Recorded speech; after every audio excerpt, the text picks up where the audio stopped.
Good afternoon and welcome to the latest in the Transport Technology Forum series of Fireside Chats. I'm particularly pleased to be here today. Here we are in February, the days are drawing out, the worst of winter hopefully is behind us, and maybe we might even be coming out of the pandemic with vaccines being applied widespread throughout the country. Today we've got a really interesting discussion to have, and I'm delighted to have with me Jill Hayden, Dr. Jill Hayden, Technical Director for Transportation at Atkins. We have Yousef Majeed, Head of Intelligent Mobility at Arup. We have Dawn Hare, Deputy Regional Head of WPS, and with her, John Woolcock, who will answer any difficult questions, particularly relating to tartan and Roman blinds. And you have me, and I'll be asking difficult questions and picking up the questions that you post online for us and posing them to our panel to see what they have to say about it. So, with no further ado, because you all know by now who I am, I'm going to say, Jill, let's hear from you first. So, I gather you're going to be talking about local authority data guidance, the project, how that's going to help local authorities. Data, it's the big issue, isn't it? That people are all talking about how can we maximize its use, how can we maximize its value. And for local authorities, I mean, these guys, they're cash strapped, they're people strapped. How is data going to help them? So tell us. Absolutely. Okay, thank you. So yeah, the project started in January, and the aim is to provide detailed guidance to English local authorities about how to open up, share and exploit their data. And it follows on from, some people might remember, the Local Transport Data Discovery Report from 2017 that demonstrated good benefits from opening up data. Everyone knows it's a good thing. Also identified that a lack of practical guidance was a key barrier to local authorities being able to do that. So the focus is on three key areas: traffic management, so traditional data, vehicle counts, traffic signals; parking, where there's lots of activity at the moment around trying to create a national parking platform; and the future of transport agenda, so future transport zones, MAS, micromobility, active travel kind of data. And the most important thing for the guidance is that it needs to be truly user-centred, so it's actually helpful for people and it actually works. So the question is, how are we going to achieve that? So we're working in partnership with Andy Graham from White Willow Consulting, Claire Williams from Williams Consulting, experts like Steve George, John Harrod Booth, and Oxfordshire County Council, who've got some good experience. The first phase of work, which we're most of the way through, is a big evidence review. So a questionnaire has gone out to local authorities to find out what data they have, how much is open and shared already, and what their user needs and barriers are. And we've had 56 responses, which is brilliant, and not surprisingly shows a really wide variety. So not many authorities share their traffic signal fault data, but over a third of respondents shared electric vehicle charging information. And then some authorities share none of their data, some share almost all of it. So we're also speaking to future transport zones, subnational transport bodies, as well as system suppliers, academics. And importantly, we need to understand what the actual end users of local authority data need. So we're talking to them as well. And the last question in the questionnaire was, would you be happy to be contacted to help us develop the guidance? And that's really important because we need to work closely with the local authorities to make sure the guidance meet their needs. So the second phase is a kind of detailed discovery, and Claire Williams is a human factors expert who's going to hold interviews and workshops with local authorities from across the spectrum to do pain point mapping and develop user requirements. That's happening over the next month or so. And we're planning to validate whatever findings we have at the TTF conference based on where we're up to. Another work stream is to understand the operational benefits and business models. So to answer the question, basically, why should I open my data?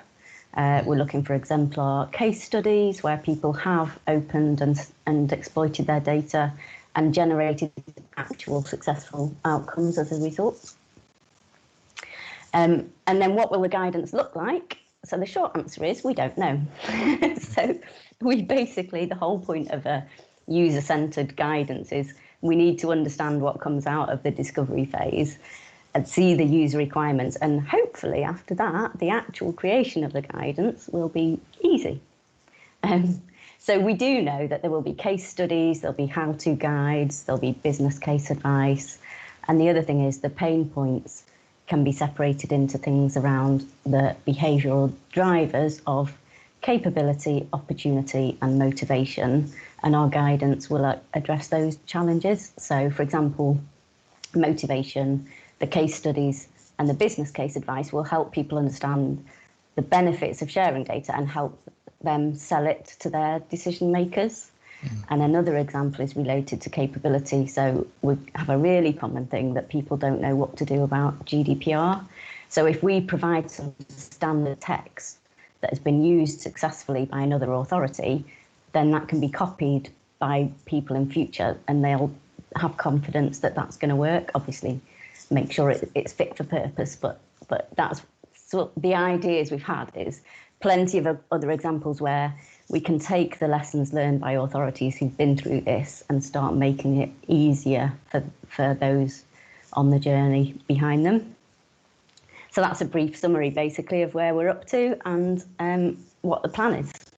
Excellent, thank you. And that sounds like a really useful exercise. And I would say, if I was going to challenge anything in what you just said, I'm not sure creating the guidance is going to be easy, but I definitely think the way you're going about it is the right way round. The question I would like to pose before I'll move on to Yousef is, when you're talking about the end user there, in some sense, the end user would be my own foundation, because we're very passionate advocates of open data, and we are also passionate advocates of making the most of data. We've done a number of initiatives to promote that and to promote the analysis of data within local authorities. Are you seeing the local authority folks that you're working with as being both the generators and sharers of data, but also as the beneficial recipients of data, if only they had the capability to do stuff with it? Absolutely. So there's clearly benefits, and we see this. Local authorities don't even share data with each other internally. So across different parts of the organisation, people don't necessarily share data. If adjacent local authorities can get huge benefits from sharing data across boundaries, and probably the STBs have a role in that. So yeah, absolutely, that is definitely one of the objectives. Sounds really good. Okay, and just in case anyone didn't know, the STBs, they're the subnational transport bodies that cover most of the country now. We're amongst friends here. This is the Transport Technology Forum. This is the home of the acronym. I'm going to move on. Thanks, Jill. We're going to come back to you because I've noted down at least two more really difficult questions for you in a moment. But we're going to come on to Yousef. Yousef's going to talk to us about the TTF's COVID data project and the lessons learned, and what highway authorities and folks in highway authorities might need to consider looking ahead. So, Yousef, what have you been up to? No, yeah, thanks, Steve. And I guess quite linked with what Jill's just been talking about. I think we're coming up to about a year now since we've been collecting data from a number of local authorities and data providers just to consolidate traffic, cycling, and parking data to try to understand the traffic movements, I guess, since the first lockdown. But then moving obviously through the different number of restrictions, and we're now here in lockdown 3. So we've continued to be looking at the data. We've continued to analyze the data, and have to say it's been quite interesting insights that we've been drawing out from what we're seeing, especially when we start comparing the different lockdowns and how traffic has been impacted. We're certainly now about a month and a half into lockdown 3. We are seeing comparisons with the traffic levels compared to that was seen in lockdown 1. Not so much the same with lockdown 2, and that was obviously due to a number of kind of different reasons, such as schools were still open. I guess some of the restrictions weren't as kind of severe as what we're currently going through at the moment. Sorry, I don't know if I'm losing my signal for a second. Yeah, I mean, some of the insights we're certainly getting is very interesting, and we think a lot of local authorities may see a lot of good use in that data that we have.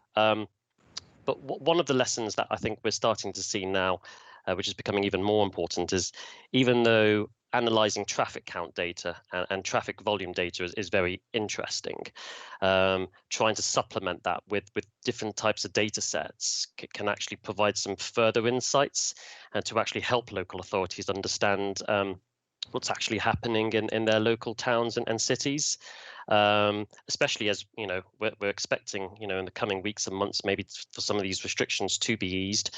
Hopefully we're going to be trying to encourage the high streets to be moving, people possibly returning back to their offices where they can and where they safely can. And we can only speculate what's going to happen in the next 3 weeks or months, but I think local authorities will be very keen to try to understand how traffic patterns are going to react due to that. We're not expecting that even when the chances of people being able to return to work will mean that everyone will return to work. I suspect a lot of people have already got their routines where they may start continuing to work from home. So how that's going to impact traffic into our towns and centres, there's going to be obviously factors linked with things like public transport as well. So I think the data that we're collecting at the moment is going to be really important moving forward. So anywhere that we can continue to, I guess, collect more data, anywhere, I guess, with all the good work that Jill's doing about trying to make I guess, opening the data up easier, I think we'll just make things much more easier for our local authorities and hopefully be able to provide some good insights back to them. Thanks, Yousef. And if people on the call, if people listening in to the conversation we're having now are thinking, I'd like to have a look at that data, I'd like to have a look at what you've been producing, where do they go? No, good question. Yeah, so we're obviously doing all this work through the Transport Technology Forum. So all of our weekly digests have been saved on the TTF website. So that's the Transport Technology Forum website, and there is a subsection within the link which provides all the weekly digests that we've been collating since the start of the pandemic.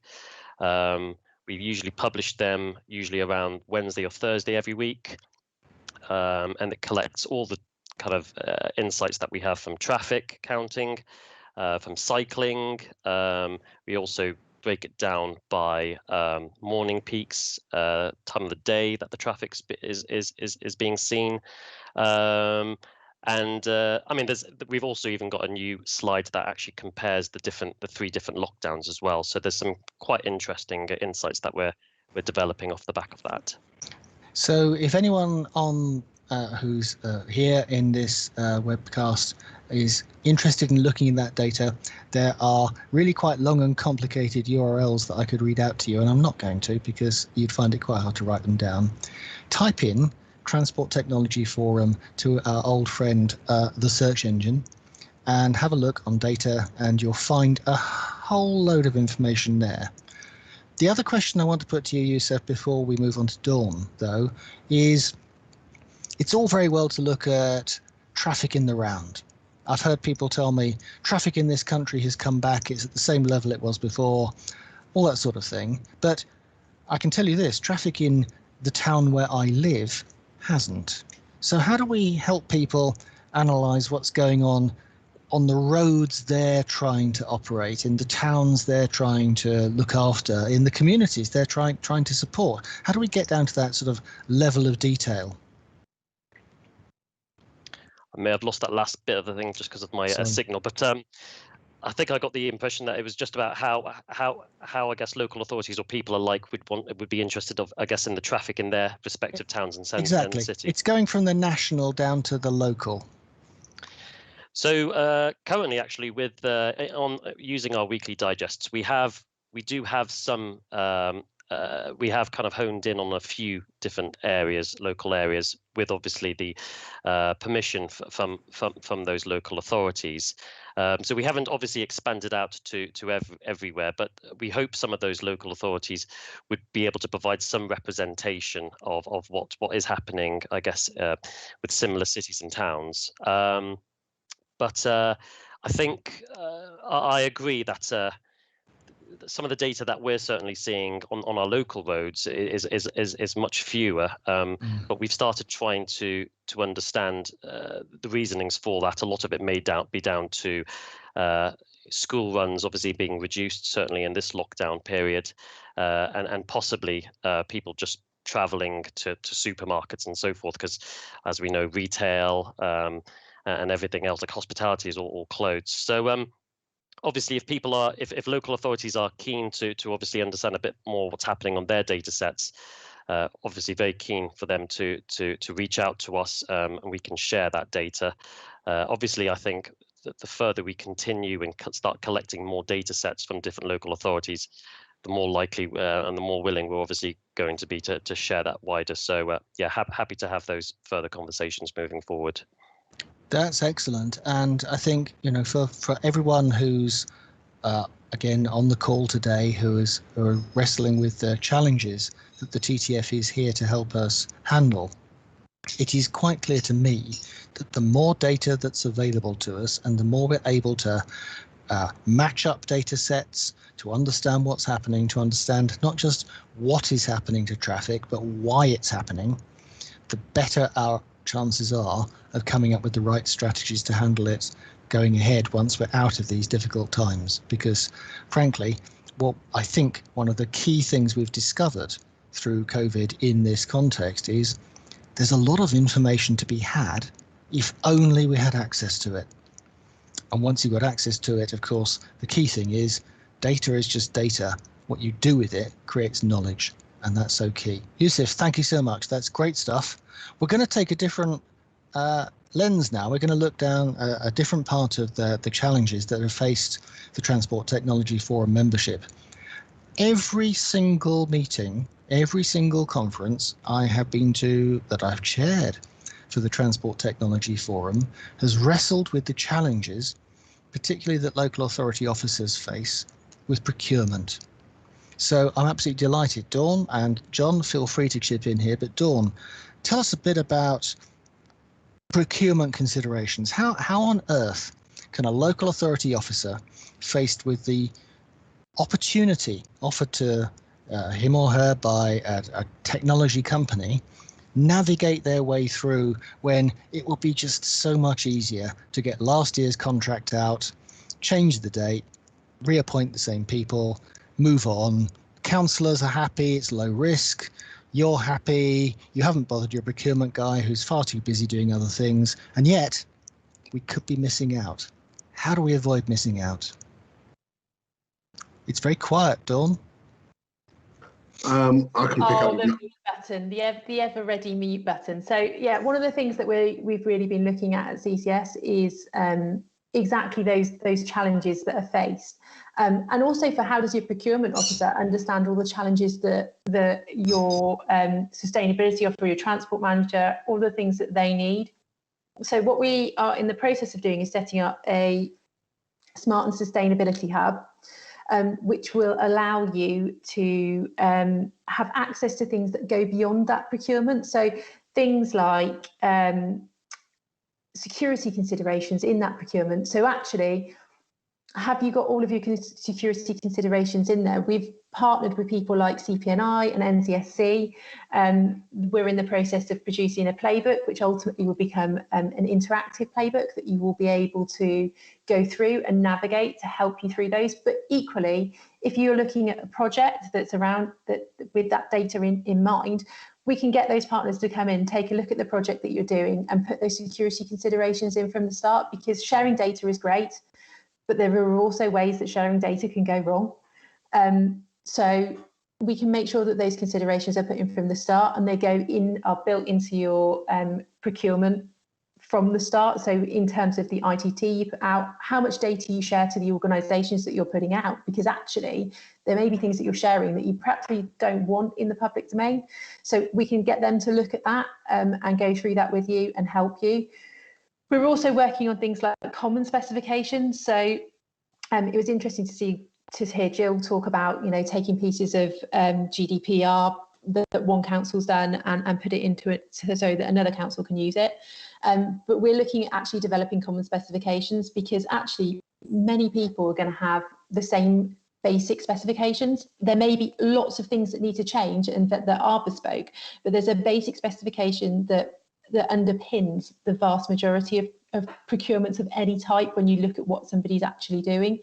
So we've got projects in place with people like Lottie, who are the London Office of Technology and Innovation, who work with all of the London boroughs, and we're doing a common specification currently for EV vehicle charging infrastructure.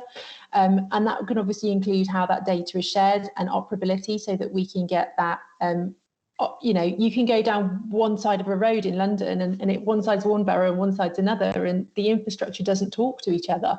So how do we get that happening as well? So we're trying to start to facilitate these conversations and help to make that better, and make sure that you put those considerations in from the start when you write your specifications for how you're going to put your infrastructure in. And also to take it back. So a lot of the time we buy a thing to solve a thing. But actually, is that the thing that we really need to be buying? Because is that the problem that we need to solve? So we'll actually take it back and say to you guys, this is what you're coming to us with, but actually, what's your end goal here? What are you trying to achieve? Because is this the best way to achieve it? So we can help talk you through those processes. And we've got, within CCS, we've got a number of routes to market. They are made simpler because you don't have to go through a full competition. We've done some of that for you. There's still competition elements in it, but we can help you talk to the market to see if what you need is there. And if what you think you need is what you actually need, you can help make sure that you're getting that operability element in there, so that you can match up those data sets, so that you can work with the neighbouring borough or council to look at that data together. So yeah, I mean, John, is there anything you would like to add to that? There's lots of things that we can do to help local authorities within looking at their needs. The problem I think that happens a lot of times with local authorities and looking at their needs is that the easy option is to just reinvent the contract that you had, but there's a lot you miss out on. Technical innovations. Are you compliant with what you're doing? Are you opening yourself to challenge? And these are all considerations that we can take on board and help you through. Within the frameworks that I look after, which are centered around traffic, there's lots of different forms and angles that we can work at as far as testing the market. Are you buying the right product? Is there a better product that you can use that will incorporate two issues of your procurement rather than singly and looking at it that way? With the whole data and security side of things, it's so vast within the framework at the moment. We push towards challenging our supply chain so that they can give us examples of where they've actually rectified or overcome a problem that's straight across the market. So we can underpin everything that you're looking for, and we can walk you through them as well. That sounds really good. And the question I've got, the first thing that springs to my mind is, when you say we can walk you through, when you say we can help you, there's a lot of highway authorities out there, a lot of highway and traffic authorities. We could be setting, I'm thinking, John, we could be setting you up to get 134 requests for help sometime between now and this time tomorrow. And that could just overwhelm you. So realistically, when you say we can help, what's the mix between self-help and actually I've got stuck, who can I talk to? The mix, I'd probably say the way that we scope things out, it's probably an 80-20 mix where people need help. The scary thing for me is those that need help but don't reach out. Sure. And we're yet to find a way to get to those people and support them. If the need grows and it's a larger need, then that's something CCS needs to look at, and I think they'll be happy to take that on board. Okay. Yeah, and we've got lots of professionals across lots of areas, and every one of you will have a single point of contact that you can go into that can have that initial conversation, that can have that filtering conversation with you in terms of how can we actually help you to help yourself in the first instance, and actually when do you need the additional help from the people that we've got within category, and even with partners. So we're looking at partnerships with people like BSI to make sure that you've got the standards embedded into your procurements. As I said, we're working with people like CPNI and NCSC to make sure you've got those security considerations in there. So we can absolutely help you to help yourself in terms of, we've a number of white papers, we've step-by-step guidance on how to use all of our frameworks and agreements, but sometimes you need to talk it over with a person, and we've got general account managers that can look over all of your need, who can say, well, actually there's several routes to market that you might want to take, and they can put you in touch with the right specialists about that. But then equally, we've then got that detailed knowledge that the specialists can bring and help you to walk through that specification in detail. Yeah, good. So within CCS, on most frameworks, there's a minimum of 2 commercial agreement managers that are there to support you.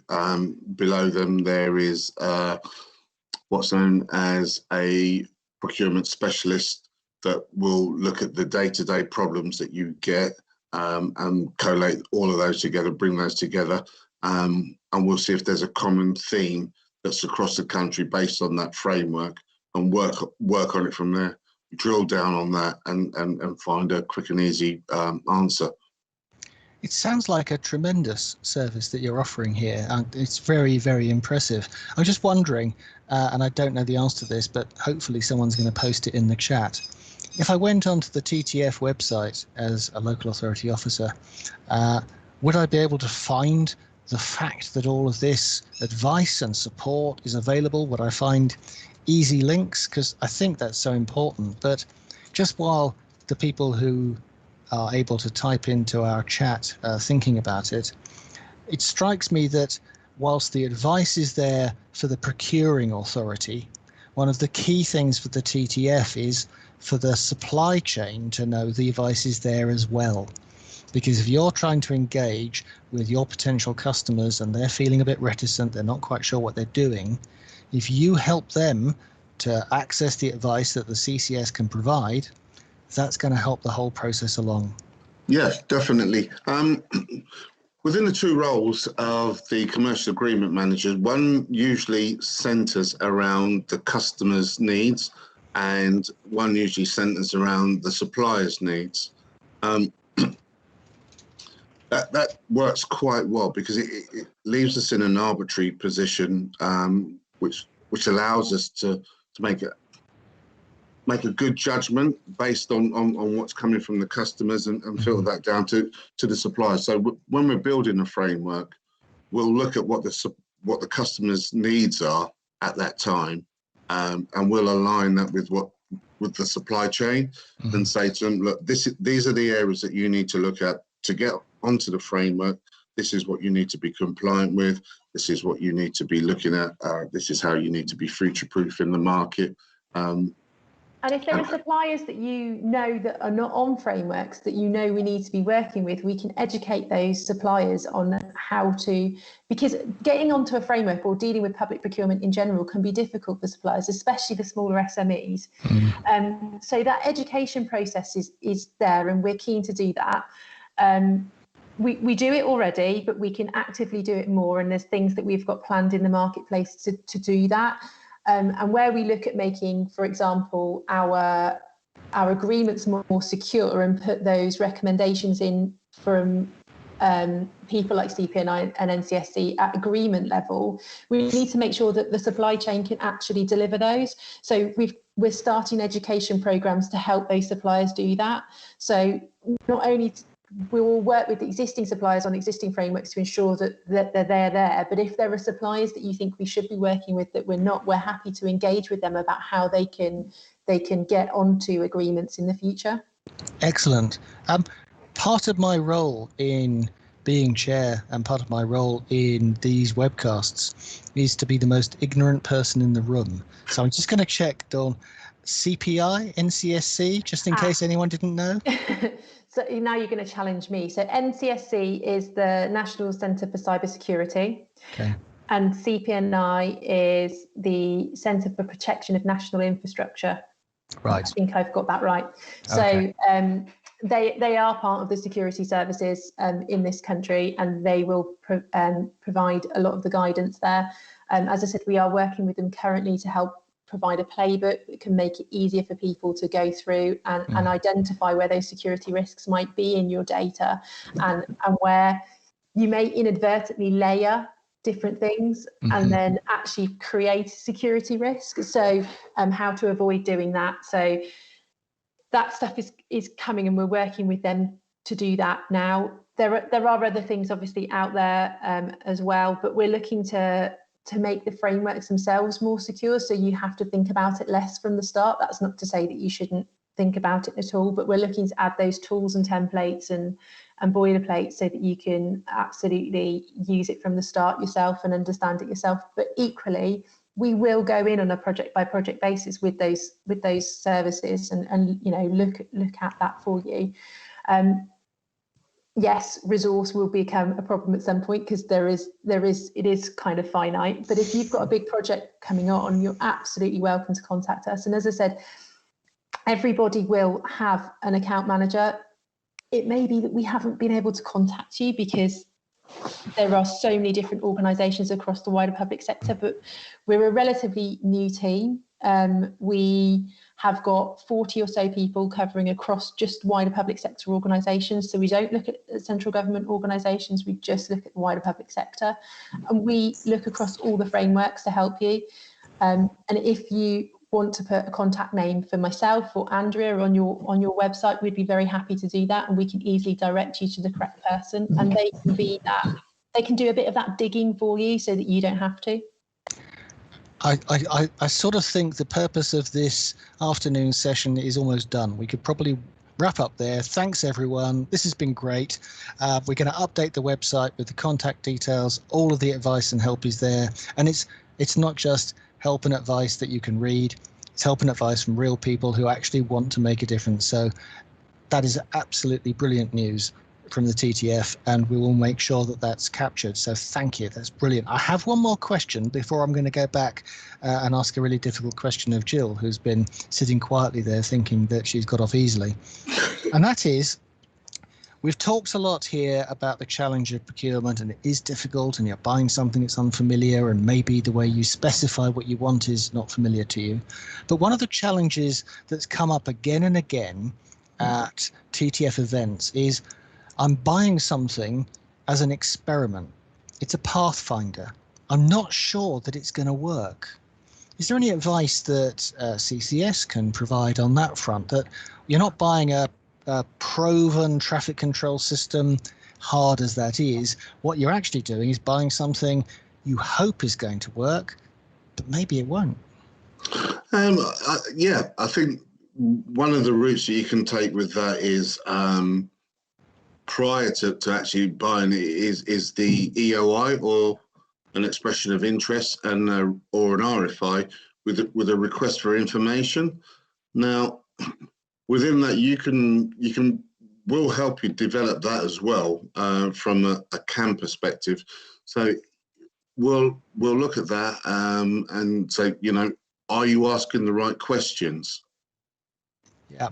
Okay. Are you going in the right direction for what you really want to buy? and then we can take it from there. So most RFIs are tailor-made to that particular need. You could be buying an ANPR camera in Manchester, and the RFI would read different to the RFI for buying an ANPR system in Plymouth.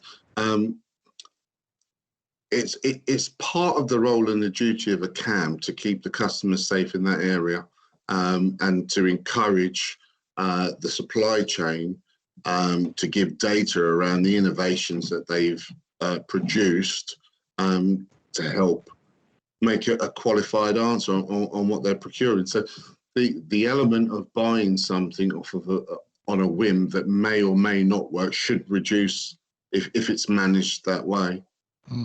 Okay. I think just to point out there, CAM is our category account managers. So just I know that acronyms are a nightmare.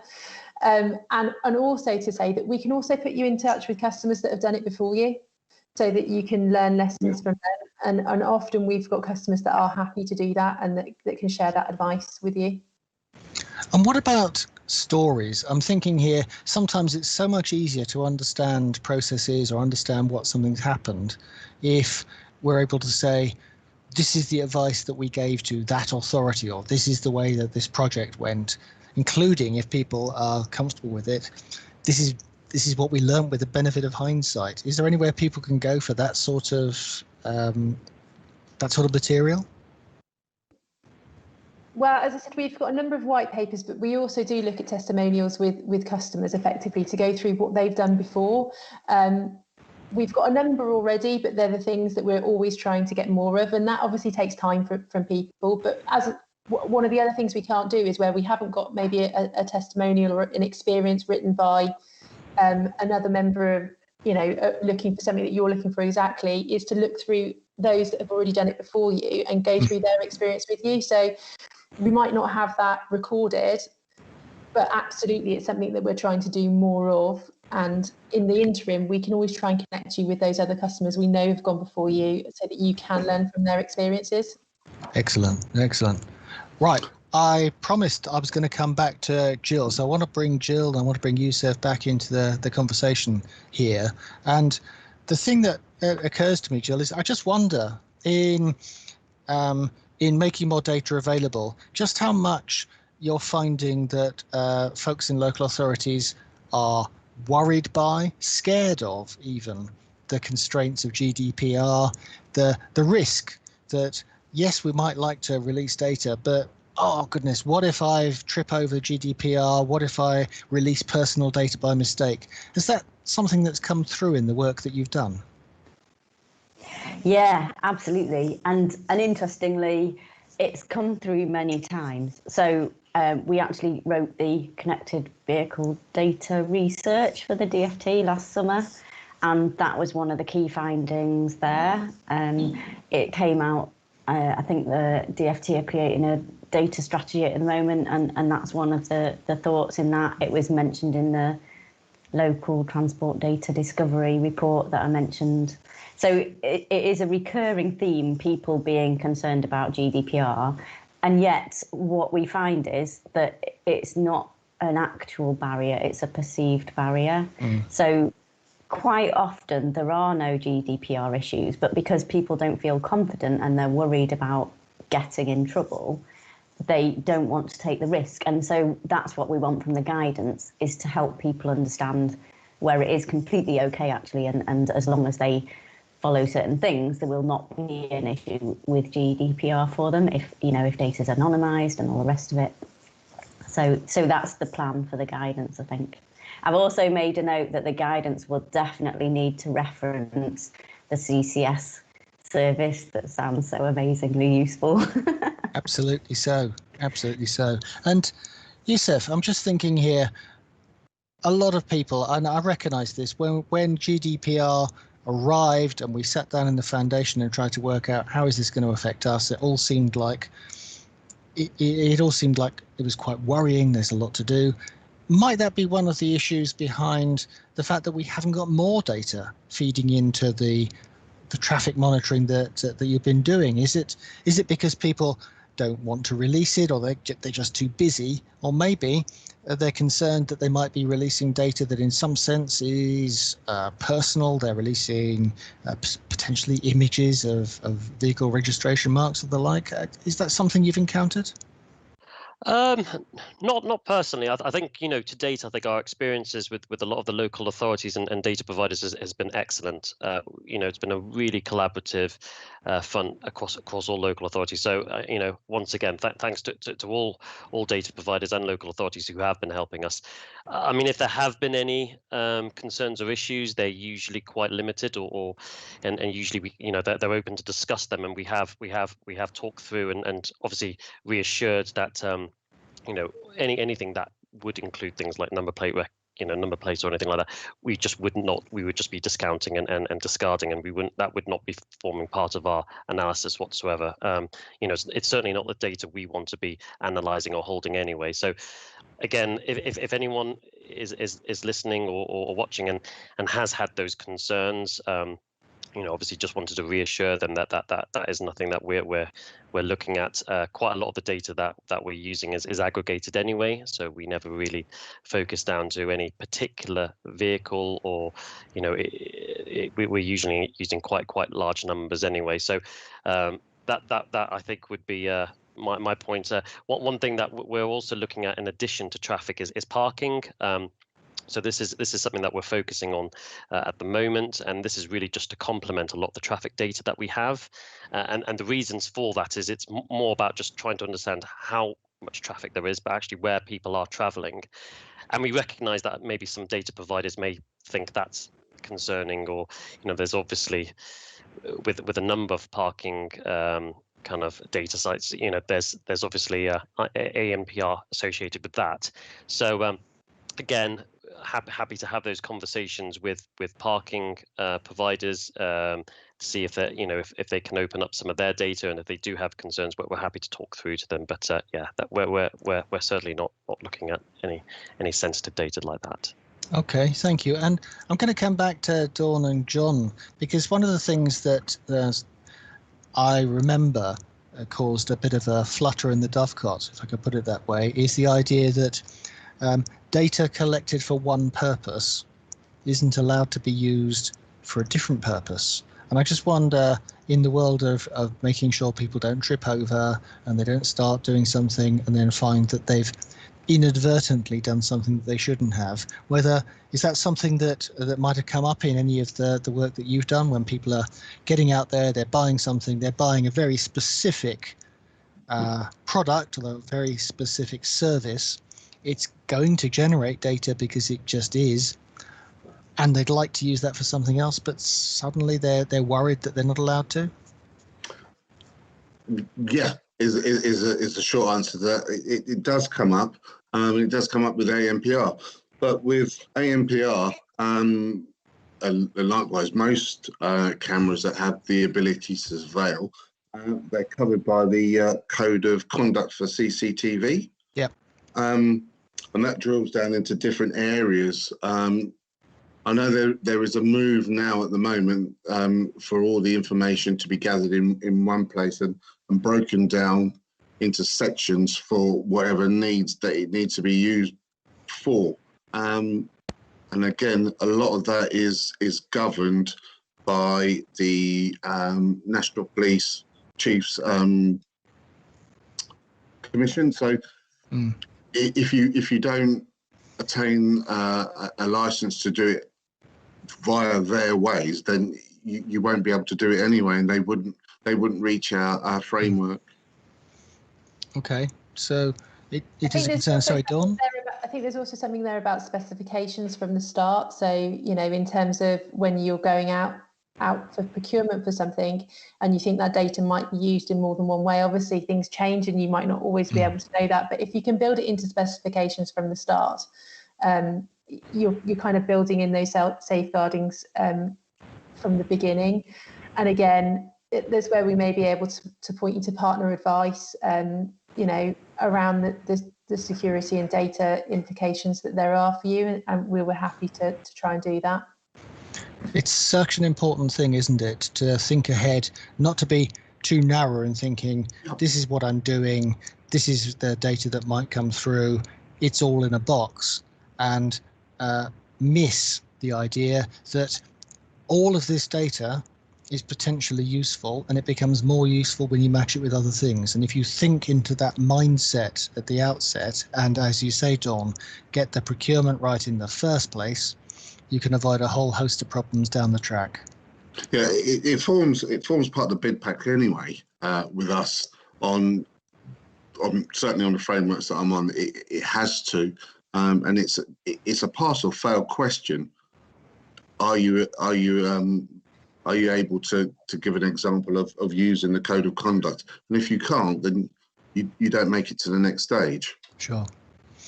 And the code of conduct on surveillance, I'm just trying to remember here, is that the information commissioner? I seem to remember it was one of a number of other public bodies who produced that. But I suspect the best bet for anyone on the call who's not sure, type CCTV code of conduct into your search engine of choice, and up it will come. And it's well worth a read. Well worth a read. Okay. I'm going to come back to Jill in a second about the enthusiasm or otherwise that she might have picked up amongst local authorities, not just for releasing data, but for making best use of it. But I was going to come back to Yousef first on where you think we might go. Let's stare the beast in the mouth, as it were. The COVID, we very much hope that the vaccines are going to work. We're going to have a massive rollout. It's all going to be great. Grant Shapps is going to go on holiday in the summer, probably not abroad, possibly somewhere in Devon with another minister, who knows. But if it didn't, if we found ourselves in repeated periods where we're not all able, I just wonder where we might go with that. And I say that in the sure and certain knowledge that Yousef's internet connection fell as I was posing the question. And so, Jill, we'll come to you first instead, but you've had plenty of time to think about it. You've engaged with lots of people. Most of what we were talking about is encouraging them to see that sharing data and releasing data is a good thing. But are you getting a sense that there's an appetite and a thirst for interrogating and using that data by those people? Yeah, so I think it's mixed. And I think certainly one of the things we've seen is, and again, we've seen this on previous projects as well, there are some authorities thinking, why do I need to share my data? It's probably going to take me a bit of effort and I can't see any benefits down the line. Whereas we know that other authorities are very enthusiastic, obviously. So, and that is one of the things we need to do in the guidance, is to provide, so one of our work packages are around operational business models of, if you share your data, other parts of the local authority will be able to do things with it, or innovators will be able to do stuff that helps transport users in your local authority, that kind of thing. So that's how, you know, authorities are, like you said at the start, cash strapped. We need to help them understand why there is a good reason to do this, basically. But it's an absolute mix that some authorities are very enthusiastic. And I guess the thing is, we've had enthusiasm in the responses. So of the 50 authorities who've responded, well over 30 of them have said they're really keen to be involved in the project because they want to get guidance that is good for them. So that's, I think, a really good sign. Well, that's very encouraging. And Yousef, you're welcome back. Thank you. It's very good to see you. I'm just going to observe, this is the technology that's going to power driverless cars, everyone. So good luck with that. Yousef, the thing that I was musing on was the risk that we might find ourselves maybe in repeated cycles of lockdown, who knows, but where would we go from here? We're producing, TTF is producing a degree of analysis now, but thinking out 3, 4, 5, 6 months or beyond, is this a service that we might develop? Are there ideas around of how this analysis of data might be improved, might be changed? What's the thinking on that? Yeah, so I mean, we've definitely been having discussions with the DFT on the ways forward. Nothing's been cemented at the moment, but I mean, we're already currently looking at automating a lot of the work that we have at the moment to try and make it more efficient, and really to try and cut out a lot of the manual handling of the work that we're doing. So we're certainly seeing stages of that can be improved and that can make the service moving forward more cost effective and providing much better and quicker kind of responses back.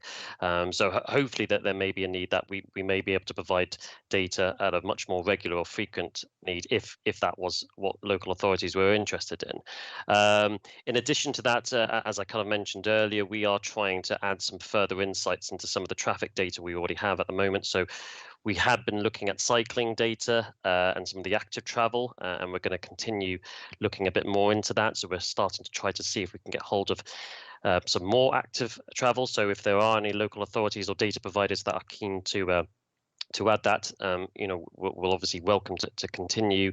And in addition to that, we are pushing forward very much with looking at parking, and the hope for that is if we can start trying to integrate 3 or 4 different data sets together, we can start really trying to present a much more fuller picture of what's actually happening in and around, I guess, the local authorities, whether they're the towns, city centres, or even on the rural roads.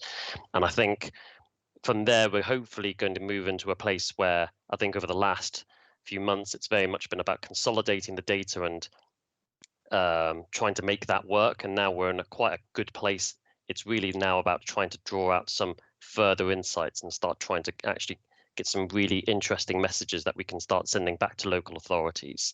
I think one thing that I'm really keen on, and I'm sure a lot of people on the team are, is really trying to get a bit of feedback from some of the local authorities. What kind of data do they think would be useful? Certainly, obviously, what we're producing on the weekly digests is hopefully what we think is adding a lot of value, but it'll be really interesting to get some views and feedback from anyone, whether they're local authorities or data providers, about what they see could be quite useful to help them, I guess, in the coming weeks and months. Certainly when we start going into, let's just say, a very uncertain time, we don't really know what's going to happen, but anything that we can do to provide data that can help them along that journey, I think we'll be really keen to help with.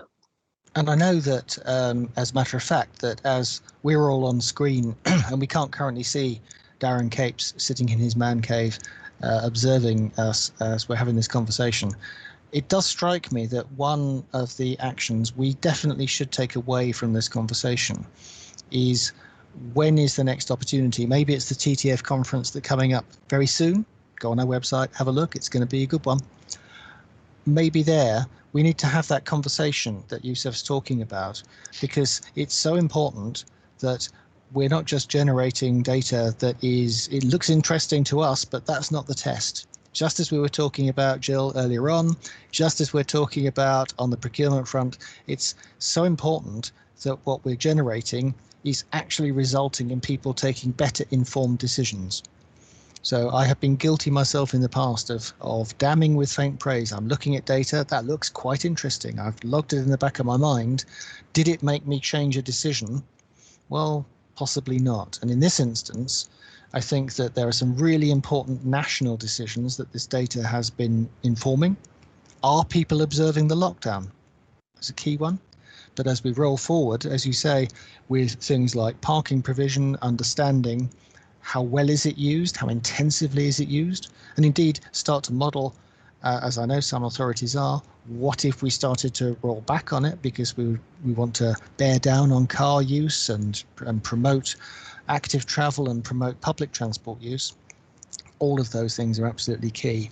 So if anyone is thinking about this on the call, they're interested in joining in, we're going to have a session on this at the TTF conference.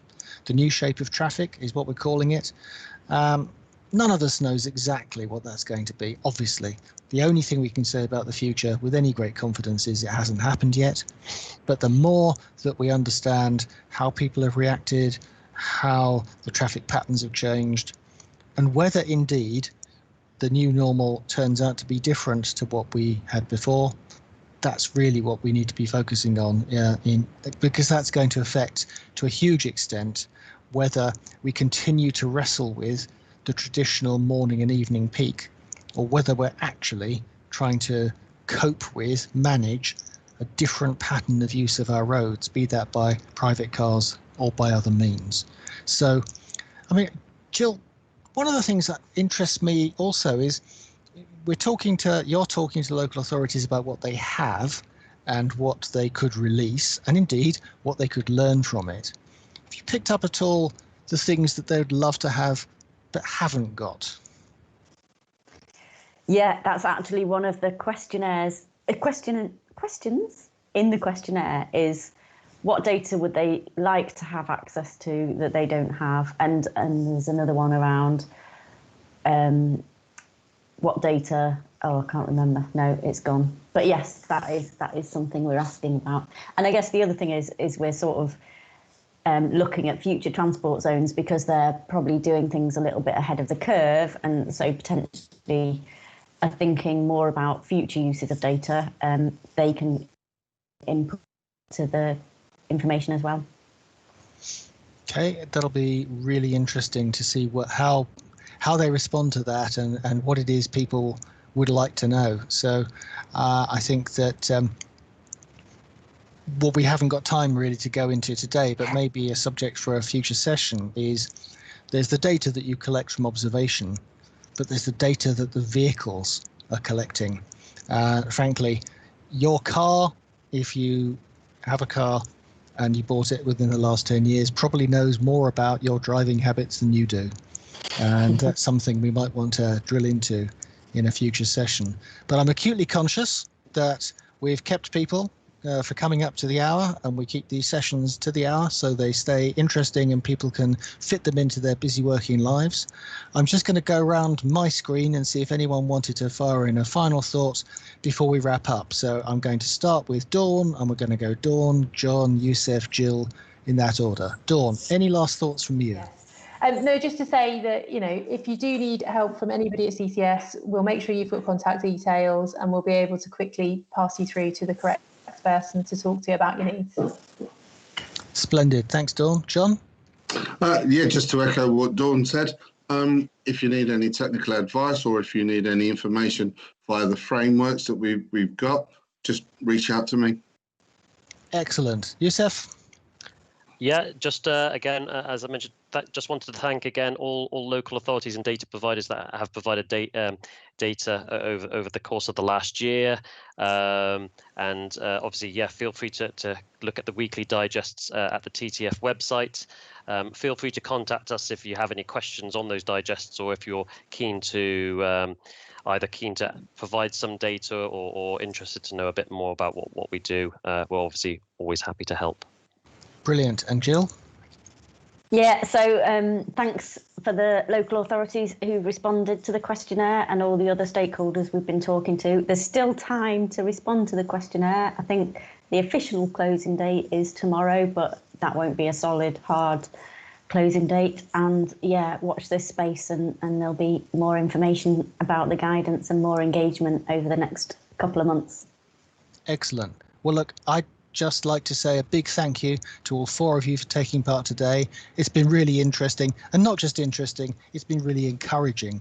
I get the sense that we're actually getting somewhere here, and that's really good to know. So it's great to have the CCS with us, providing the services that you are. These are very much the help and support that I kept hearing about over the last 2 or 3 years. It's coming through, and it's great.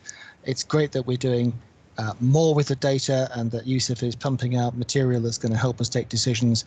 And it's great that Jill is going to be giving us a lot of information and guidance on what we can do looking forward. So with one closing thought from me, maybe two. One closing thought is, I hope you've enjoyed this. If you have, please share the thought that logging onto these fireside chats is something others in your professional network might do. Ask them to join the TTF, and do have a look on our website, and of course register for the upcoming TTF annual conference. But in the meantime, stay safe everyone, and we look forward to seeing you at the next fireside chat.